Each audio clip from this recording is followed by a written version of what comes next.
Bangkok ChitChat Spotlight. Welcome to another episode of Bangkok ChitChat Spotlight. Today we're going to discuss bribery and corruption, a topic most people are concerned about.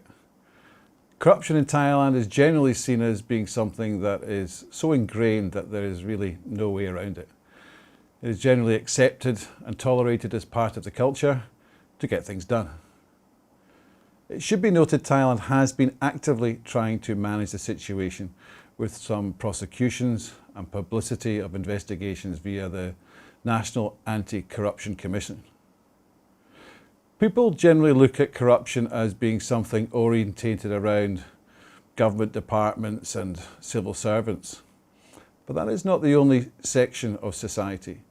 Corruption is also common within the corporate world. With a focus on Southeast Asia, Thailand was ranked 99th under the 2018 World Corruption Index out of 180 countries, with Singapore ranked as number 3, Malaysia 61, Indonesia 89, Vietnam 117, Myanmar 132 and Cambodia 161. But do not think this makes Western countries corruption free. Actually, the opposite is true. In the distant past, this was the norm, and in the recent past, multinationals have taken advantage of the less regulated countries. It's only now that organisations and individuals are being held accountable for their actions in their own countries and abroad. Or is this just smoke and mirrors? I'd like to introduce Alastair Stirling, founder and director of Stirling Siri Company Limited, based out of Bangkok, with offices in the UK. Alastair's company provides their services around the region to help organisations identify, protect against corrupt practices and facilitate judicial reconciliations. So, welcome Alastair. Thank you. Right, well let's move in and just move into the discussion. Can you define corruption? You know, what is the difference between negotiating, bribery and corruption? Yeah? There are essentially three types of corruption, which are broad categories. There's what we might call petty corruption, which is where you might pay 500 baht to the customs official to get your application processed first. It's very widespread in some countries, but it's also trivial in terms of the amount of money and the effect that it has in the economy. And at the other extreme, you have what's called grand corruption, which is the traditional suitcase of money across for the major contract, or the envelope of money, that sort of thing. But in the middle, there's what's called administrative corruption, and that is where companies involve themselves in what we call unethical practices. It may be invoice frauds, it may be purchasing intermediaries, it may be, there are a number of different ways that they can do it. It is often referred to here as just how we do business in Thailand. Mm-hmm. And that's fine, we understand that is how you do business. However, the problem is that to the mind of a prosecutor in the US or to Australia or UK, he will see that as corrupt activity, and therein lies the problem. So you really have three types of corruption. Grand corruption, which is the suitcase money, survival corruption, which is the 500 baht to the official, and then there's in the middle the administrative or corporate corruption, which is the various scams that people use in order to make an extra dollar out of the transactions, one way or the other. Okay. Why are some countries more corrupt than others? Well, there's this image, UK is not corrupt, or Scandinavian countries are not corrupt, but Thailand is. Yeah? We tend to think, rather than saying some people are more corrupt than others, because that's not really the case. The truth is, it doesn't matter whether you're from Bathgate in Scotland or Bangkok in Thailand, the propensity for you or I to be corrupt is just the same. We're either as honest or dishonest. People are either honest or dishonest. The difference is not on whether countries are corrupt, it's the tolerance of corruption within the society. Mm-hmm. So we view jurisdictions or countries as either low tolerance of corruption or low risk of corruption, and then other countries as high risk of corruption. And is it because of the judicial system they've got in the country, or democratic maturity, whatever democrat means, but democracy It's means. not even that. Mostly it is the failure of having effective civil procedures. In the UK, if you want to get a driving, or America or Australia, you want to get a driving license, chances are it will be processed quickly and effectively. Here, how long is it going to take? How long does it take to get a telephone installed? How long does it take to get these things? And so corruption becomes a method by which we make society work more effectively. And indeed, in many cases, without corruption, the local business community grinds to a halt. So it's not a question that the Cambodians or the Thais are somehow less corrupt or less willing. It's just the stage of economic development that they're at, that corruption is, in a sense, almost necessary in order to make things To bring function. efficiency. Yeah. Yes, it's a function of efficiency, believe it or not. I know that's a kind of weird way around. But No, but it's understandable. yeah, Yeah. but that's what makes companies. So it's not that Thais or Thailand or Cambodia is more corrupt than anywhere else. It's just as they're getting developed, as they develop, then the social infrastructure gets better, and they end up doing less need for corruption because they're just more efficient. Okay. Now, people say in Thailand or in other, let's say, I would say Thailand's more than a developing nation. It's gone far beyond that. Yeah? But to stop it, because they say everything is ingrained within the society, yeah, that it can't be done. Nobody wants you to stop it because you can't stop human interactions. But just as once upon a time it was okay to take racial prejudice views or to view women in a particular way, it's no longer able to. We're no longer. All they're asking you is that you do your best, as in the corporate world, you do your best to stop it. And just as we wouldn't now allow somebody who was a misogynist to work in the office, neither should you allow the racist or indeed the corrupt manager. It's a sea change. If you think back to when we were younger in the UK, people were driving all the time. All the time, and yet not anymore. Not because we've decided to be honest in the UK or decided that we want the road safety as a priority, but because they've changed their whole attitude to it. Which means that forced change in laws. And that's why the drinking laws in Scotland is actually, is it 0.5 in Scotland, whereas in England is 0.8 or something like that. Yes, it's one of the lowest in Europe. But yeah, you're right. It's changing the way we think, and it's kind of it's an interaction of both social pressure and legal reaction to that.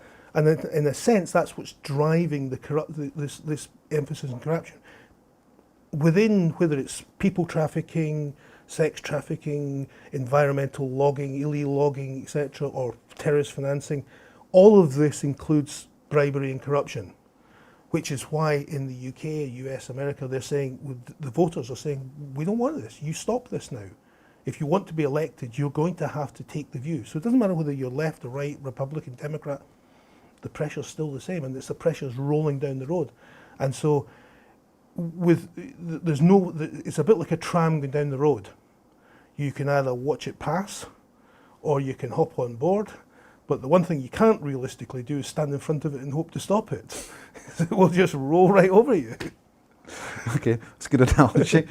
All right, so responsibilities. Now, I've got a small business in Thailand. So take two different scenarios. The managing director of a private business in Thailand and the managing director representing a business in US, Australia, UK.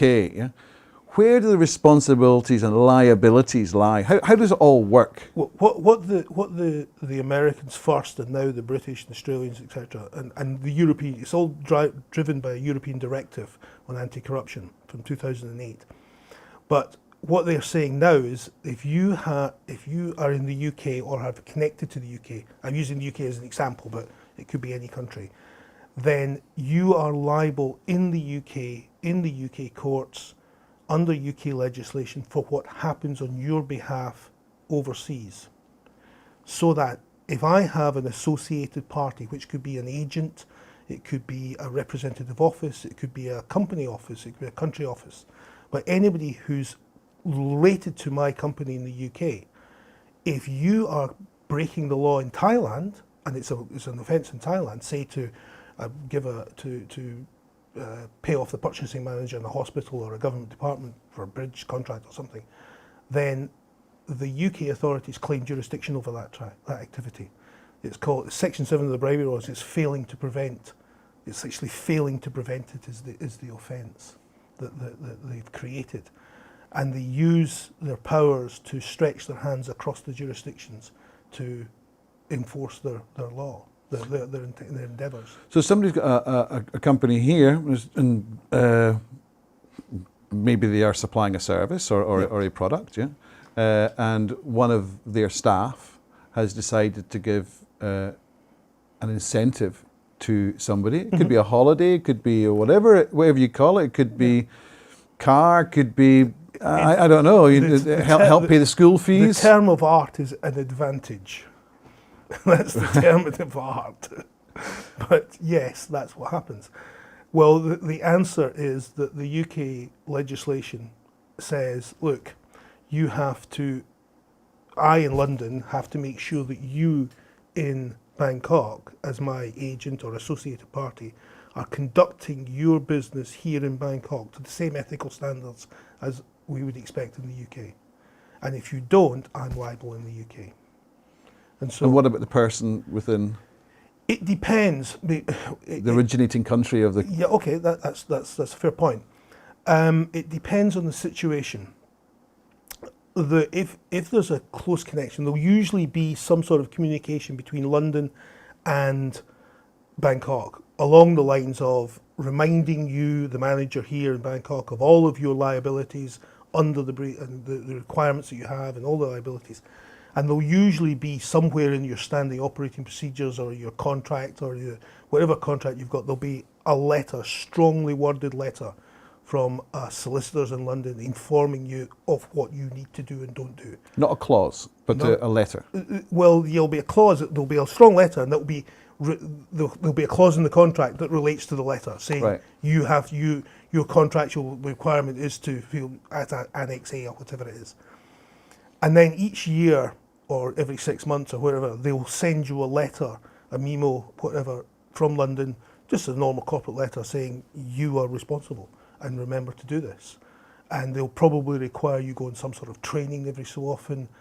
It may be perfunctory, and the truth is, when people here, expat managers, get this here, they kind of throw it in the bin and say, well, what do these guys in London think? This is not how we work. We don't do business like that in Thailand.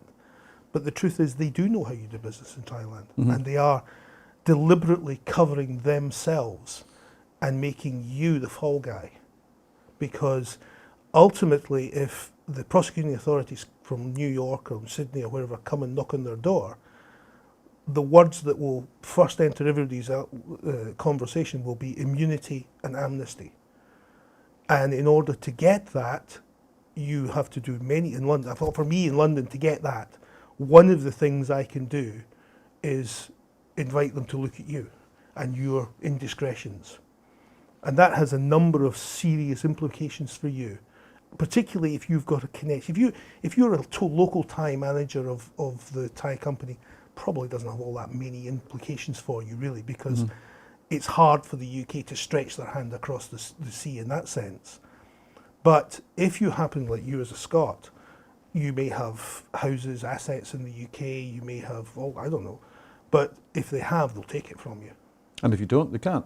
If they don't, they can't. No, but you are probably liable. See, at the end of the day, what happens with the amnesty agreement, it's called a DPA or an MPA, Deferred Prosecution Agreement or Non-Prosecution Agreement. But it's essentially indemnity and amnesty. And one of the things is you will agree to pay back, or to use the word disgorge, I will agree to disgorge all of the tainted gains. So, for instance, Microsoft just gave up $25 million for something they did here in Thailand. Mm-hmm. Ericsson have just been given up $1 billion of gains from corrupt activities throughout the world, over many countries in the world. They demand, first of all, that you give up all the gains that you may have made, and two, that you pay a stonking fine. It's usually much less than the gains, but they require that restitution. But here's a question. Say, for example, you had a big company, they go, oh, we're going to get caught for this and it costs us $1 trillion. You think you were talking about Westpac earlier on, Yes. a huge amount, yeah? If they had been outside the Australian, UK, American, I take it EU as well, jurisdiction, and they were in some, I don't know, another country which wasn't really in amity with all this, they couldn't have been touched. Well, Is this not going to force some companies? I suppose it's basically that they're saying, well, wait a minute, we're admitting to corruption, so they wouldn't do it. But out of justification, the definition is that you're either domiciled in the UK or America or Sweden or wherever, or closely connected to it. So yes, you're right. They could move away, but in effect they'd have to give up the UK market, the US market, the Australian market. Okay, that's right. That makes sense. So they're not going to. So they have to suffer it, whether they like it or not. But as the local Thai manager, you share. If the guys in London put you in the frame for this, which is what they're trying to do, it's what they do. They know they're doing this, and if they put you in the frame instead of them, you also share in the fine and the disgorgement. Personally, yes.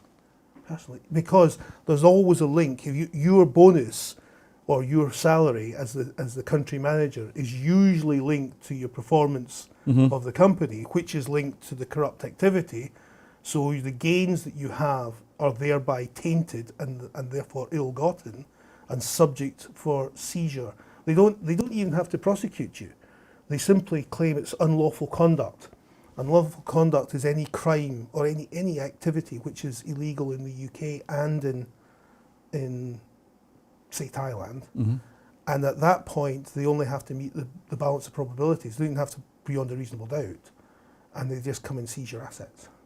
And not only that, you were mentioning earlier on, that person goes in basically a blacklist of being associated with it, and to get a new job is going to be extremely difficult. Very, very difficult, because you're no longer a clean skin. You've got a history of corrupt activities. So you don't just lose your job, which you will lose your career, you may lose all your assets, but here's the kicker.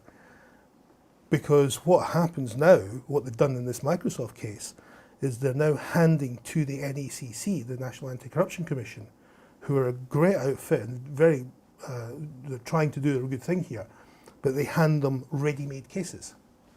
So you might find yourself slopping out in a Thai jail as well.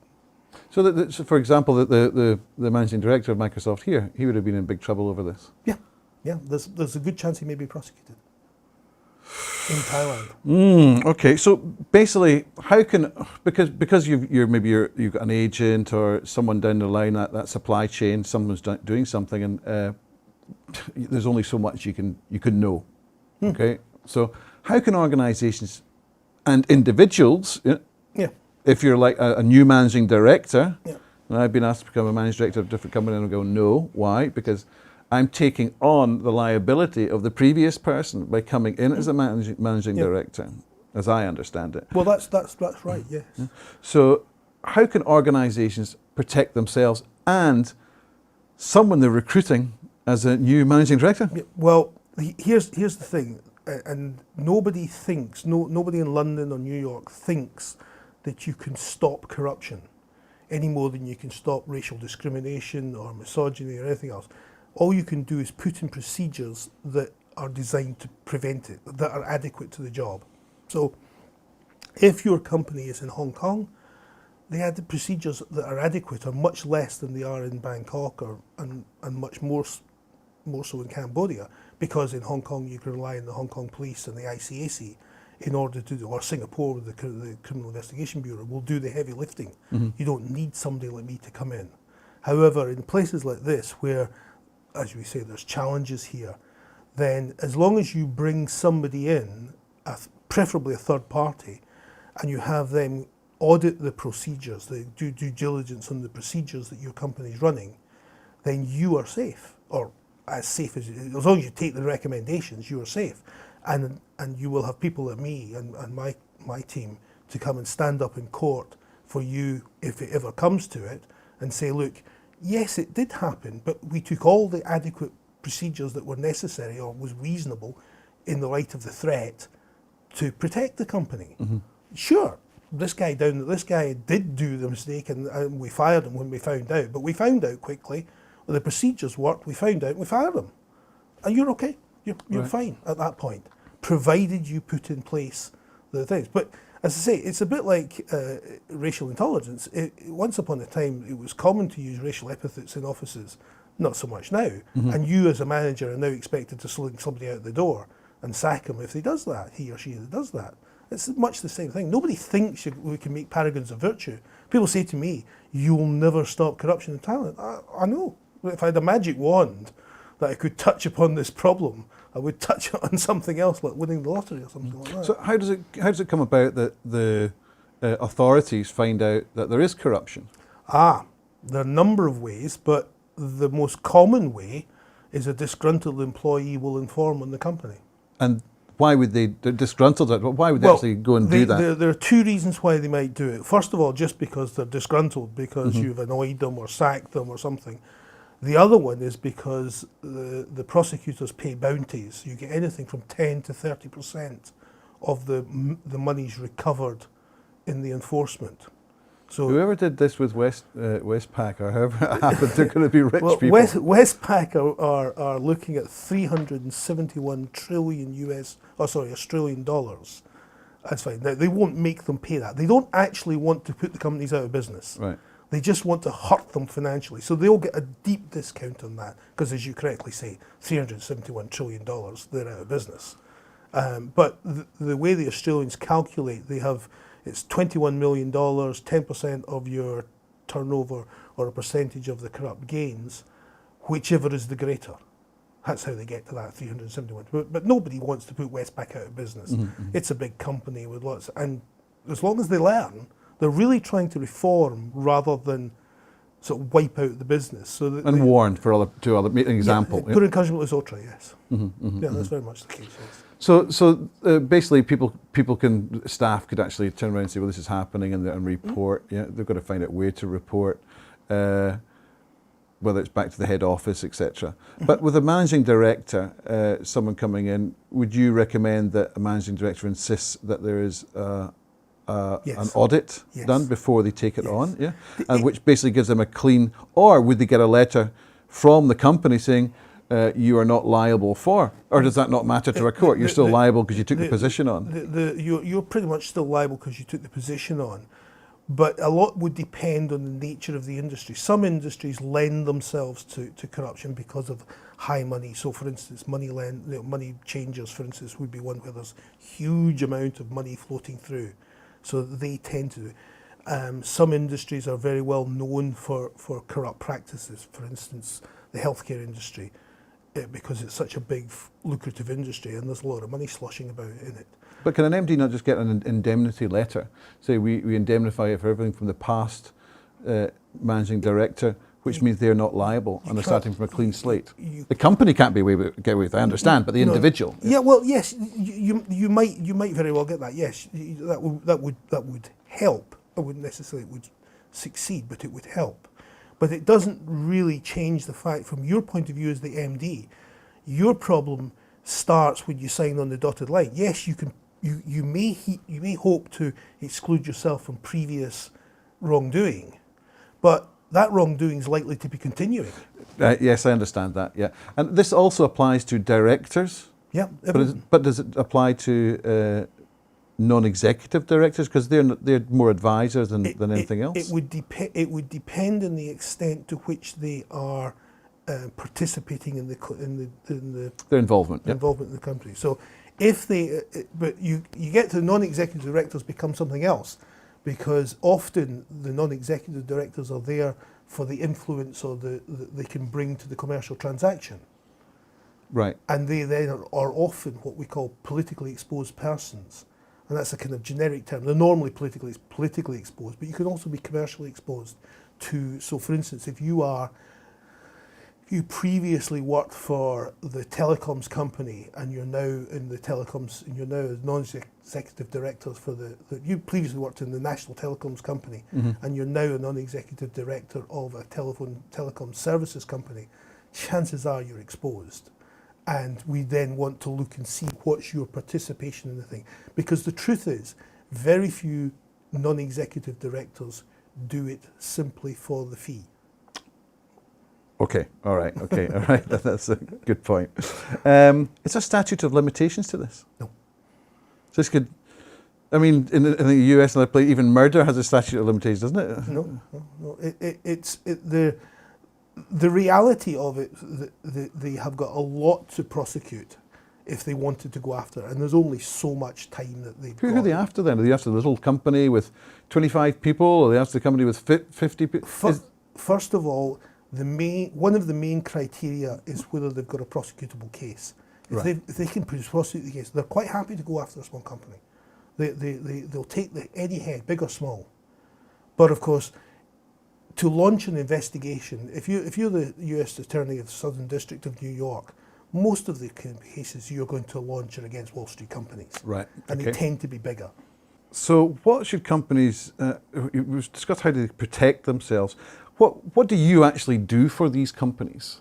Well, we operate as a sort of three-legged stool. We will, first of all, assess... It's a bit shaky, isn't it? No, three legs are very stable. We like to think anyway.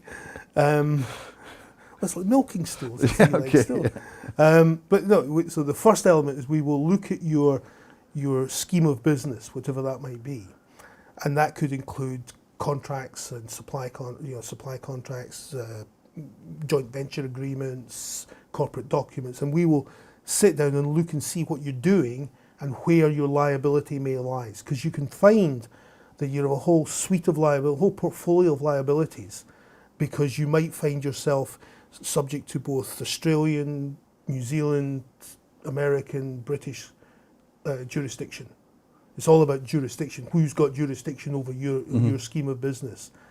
If you're related in Thailand, you've got Thai jurisdiction, you've got an office in London, you've got US, and so on. So we'll find out which bodies of law are going to apply to you.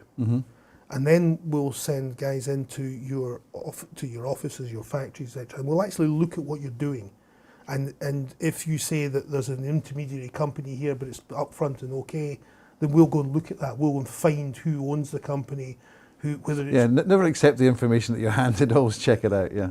We work on the premise of verifying that. Oh, that's a good word. We take the view that you're going to tell the truth, but it's always better to check that you have told the truth. And again, that kind of depends on whether this is a sort of fire prevention or fire control. If you call us in and say, look, I know that this guy here is running a scam on my thing. Well, we're now in there to control the fire and put it out. If you say, look, I'm a managing director, I'm coming in, I want to have a full audit of the business and make sure that nothing's happening that's untoward going forward, that's more kind of fire prevention. We'll come in and we have a different view. And the very fact of doing that, if something did happen, you say you have made efforts to find it, blah, blah, blah, so you've got a case. And then you do a regular sort of, let's say, a maintenance or a review every 2 or 3 years. Yes, an annual review every year. And that will be coming to, if you haven't changed, we just sort of refresh the certifications that we give you. I think it's also good because it's like a preventive measure that someone is coming in to go and do this. It keeps all the staff aware that don't do it. Yeah. So with size of companies, that would be, it's important to everyone. I understand that, but we'd be probably looking at companies of a few $1 million, that kind of thing. Typically, we're looking at companies capitalised to $5 to $50 million. Right. Below that, and it could be just in Thailand, and it could be. They could be, yes, but it's not just that, because remember, let's say you are a fast-growing startup with a new, longer-lasting light bulb. Great, and you want to go and list in 3 years' time. When it comes to listing, they're going to make you go back through everything you've done. And if they come and say, and if you say, look, we built the business on the basis of corrupt practices, they will say, well, take your business somewhere else. You're not going to list it here. They can't. the financial, the brokers and the guys who are organising the IPO can't touch you.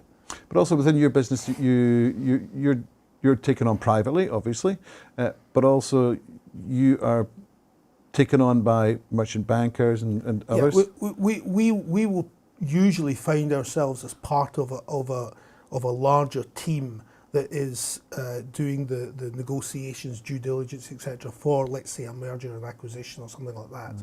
We would be brought in to do this particular part of it. But it would usually be part of a bigger process, and then ongoing we would do sort of independently do the. Which country are you most busiest in? And I suppose it's a double-edged sword question. The short answer to that is that China is a very big market, Burma is a big market, but we're not really a Thai company in the sense that we focus only in Thailand. Correct. It's more the broader Asian region. So pretty much anywhere where the work is going, but Burma is a very, very big market at the moment. And within this region, which region do you think is taking things more seriously to try and discourage or change their systems or improve their systems? Well, actually, Thailand's doing a reasonably good job. They've got the right kind of legislation in. They've got the National Anticorruption Commission. I mean, but they are swimming against a fairly strong tide. Mm-hmm. But these guys are doing a good job. I mean, they're to be commended for what they're doing. And by comparison to places like Cambodia, where there's very little endeavour at all. Mm-hmm. I mean, obviously, somewhere like Singapore, Hong Kong, I mean, they've got the thing nailed down as best you can. But even there, you can't stop it. Mm-hmm. But it's substantially enforced. It's all about enforcement.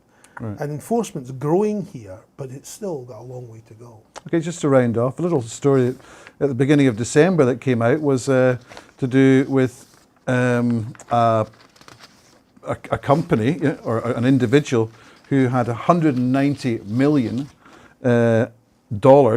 repatriated back to Pakistan. He was a Pakistani property tycoon, and it was settled with the UK police.